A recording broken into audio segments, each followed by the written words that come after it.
pouvait changer le monde. En homme d'industrie, il croyait dur comme fer aux capacités du secteur. Il croyait tout aussi fermement que les États-Unis devaient dominer le monde. Et cela d'autant plus que, sous Nixon, ils ont vu une terrible menace se profiler. Ils ont vécu le Watergate de l'intérieur. Et ils y ont vu le signe d'un affaiblissement de la fonction présidentielle, tendance qui n'a fait que s'accentuer sous Jimmy Carter.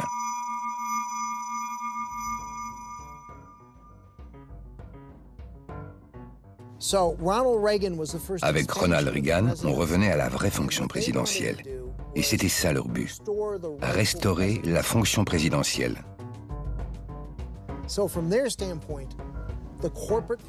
Défendre les intérêts des milieux d'affaires grâce à une présidence forte. Le voilà leur projet.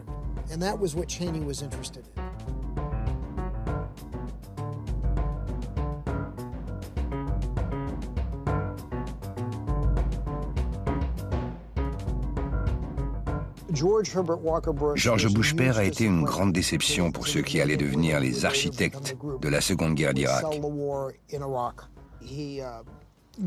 Il a défait les Irakiens au Koweït, puis a retiré ses troupes. Et Saddam avait sauvé son régime. Et c'est là que le changement s'est fait. C'est là que les néoconservateurs se sont jurés de revenir un jour pour finir le boulot.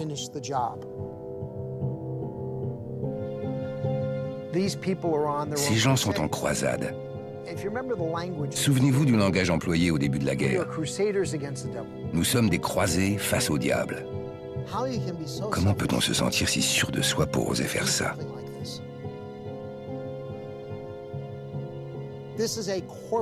C'est une guerre pour le business. Quand ils parlent de rester en Irak pour 100 ans, ça veut dire toujours plus de chèques pour les entreprises d'armement.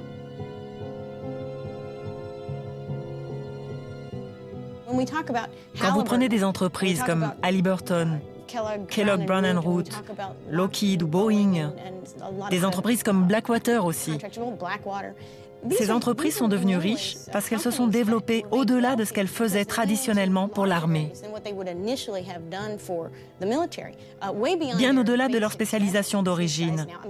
Quand vous pensez qu'Hallyburton vend des glaces à nos soldats en Irak, c'est très curieux pour une compagnie qui, avant que Dick Cheney ne la dirige, n'était qu'un équipementier de l'industrie pétrolière. Cheney, lui, s'est dit que ça ferait tourner notre économie. Il y a un prix à payer pour que business se fasse. Et ces 4000 morts américains, le demi-million de morts irakiens, c'est juste le prix du business.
Allons-nous renverser le gouvernement iranien?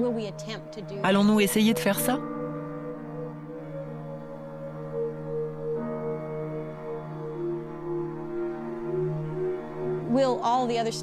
Les étoiles vont-elles à nouveau s'aligner au prétexte que cela serait bon pour l'Amérique?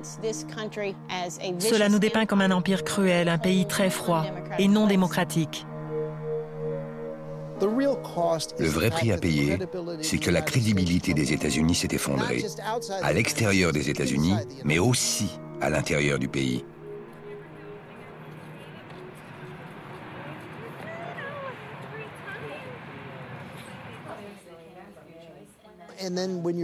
Et lorsqu'on vous propose une alternative dans les urnes en Amérique, c'est du vent.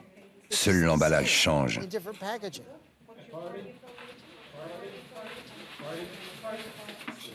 Ce n'est plus le même pays. On continue à l'aimer, à cause des gens.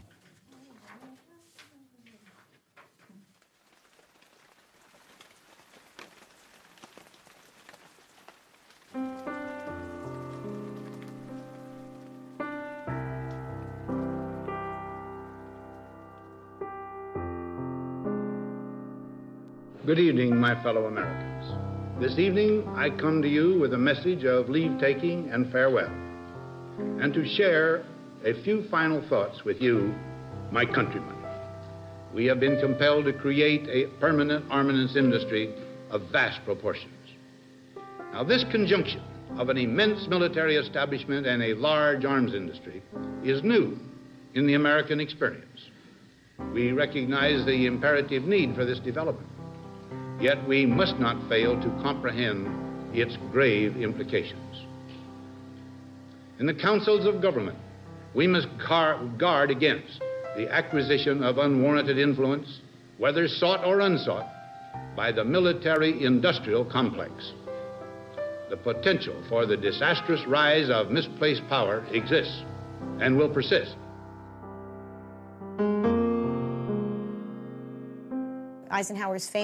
Eisenhower n'est pas le premier à avoir parlé de ça.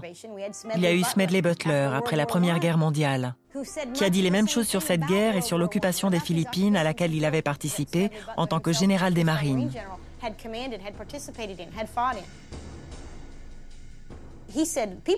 Butler écrivait que certains se faisaient de l'argent avec le sang des autres. Pendant que les soldats meurent, les hommes d'affaires prospèrent et tiennent les politiques. C'était dans les années 30, mais qui se souvient de ce qu'il écrivait?